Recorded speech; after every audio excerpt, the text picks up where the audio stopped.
So I recently visited the 42. I was blown away. I think it's a completely 21st century concept of education.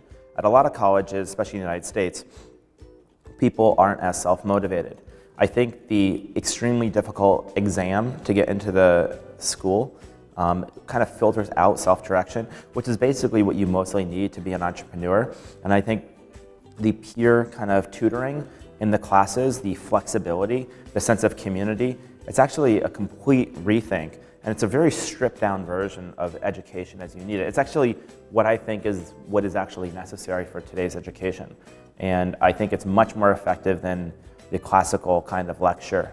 I actually think it's pretty realistic in like how actually a project would work.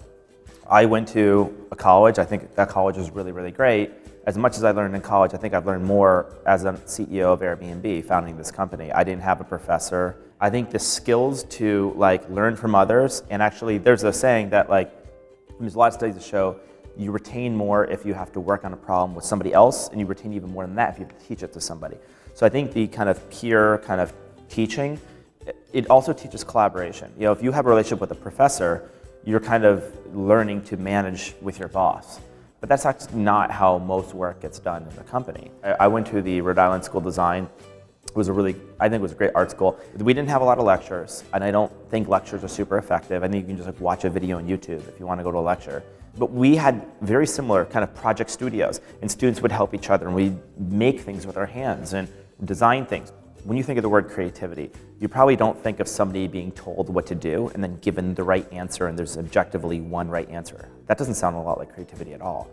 In fact, a lot of the most creative people in the world had no teachers, no professors, and there was no right answer. In fact, they had to be creative because it wasn't clear what the answer was.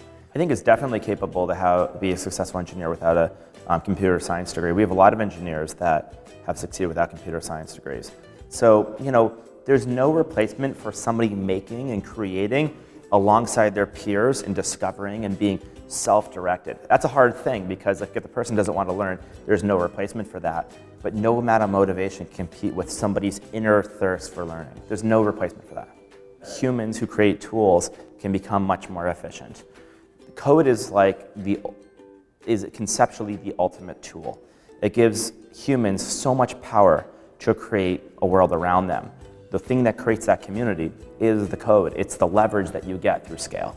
If I could go back in time, you know, I would have spent a lot more time doing this. I think the notion of making things, the skill of learning like very basics around if this then that, kind of skills around coding is incredibly, incredibly important. And I think there's no replacement for a kind of peer boot camp that kind of trains you. And it feels like the ultimate training wheels to be like an entrepreneur, a tech entrepreneur, or being a great engineer.